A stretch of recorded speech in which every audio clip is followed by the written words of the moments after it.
Thank you, Mr. Speaker. I'm rising to cast a no vote and to make some comments. Please proceed. Thank you. Mr. Speaker, if you look at page 1, the purpose clause of this bill relating to public utilities, it states on line 5 to 6, it is anticipated that in 2030, 60% of electricity generation will come from fossil fuels. That's a very defeatist purpose clause, a very defeatist assumption. That means that in the next 18 years, we don't expect to do better. We expect to stay mired in oil. I'd like to read a few lines from Oil's Tipping Point Has Passed, an article that appeared in Nature magazine in January of this year. And I think it's something that we should pay attention to as we set policy in this body.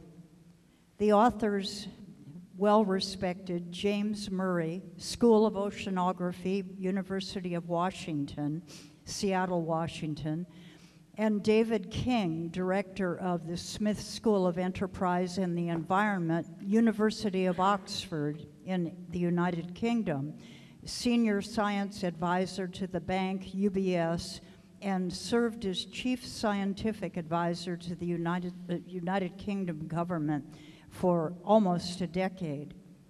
And they state, and I quote, "The approaches needed for tackling the economic impacts of resource scarcity and climate change are the same, moving away from a dependence on fossil fuel energy sources." And then I ask members to look back at the bill where we say in the next 18 years, we're still mired in oil. The authors go on, "Governments that fail to plan for the decline in fossil fuel production will be faced with potentially major blows to their economies even before rising sea levels flood their coasts or crops begin to fail catastrophically." The authors, I would really recommend this to everyone in the body to take a look at it. And so we don't pass legislation like this year or in the future.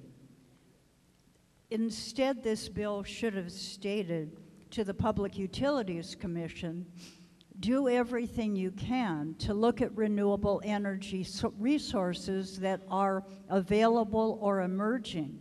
See how we as a state can be part of that green energy future.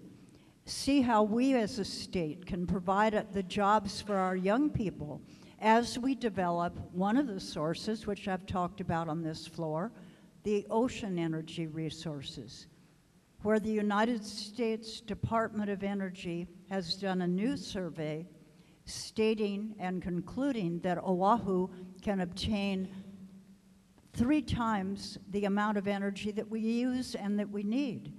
And instead, this stays stuck in dirty energy, fossil fuel. While the words fossil fuel are removed, the assumption is there on page 1 of the bill.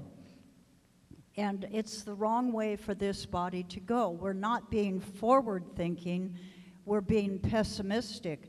And as these renowned authors state, oil's tipping point has passed.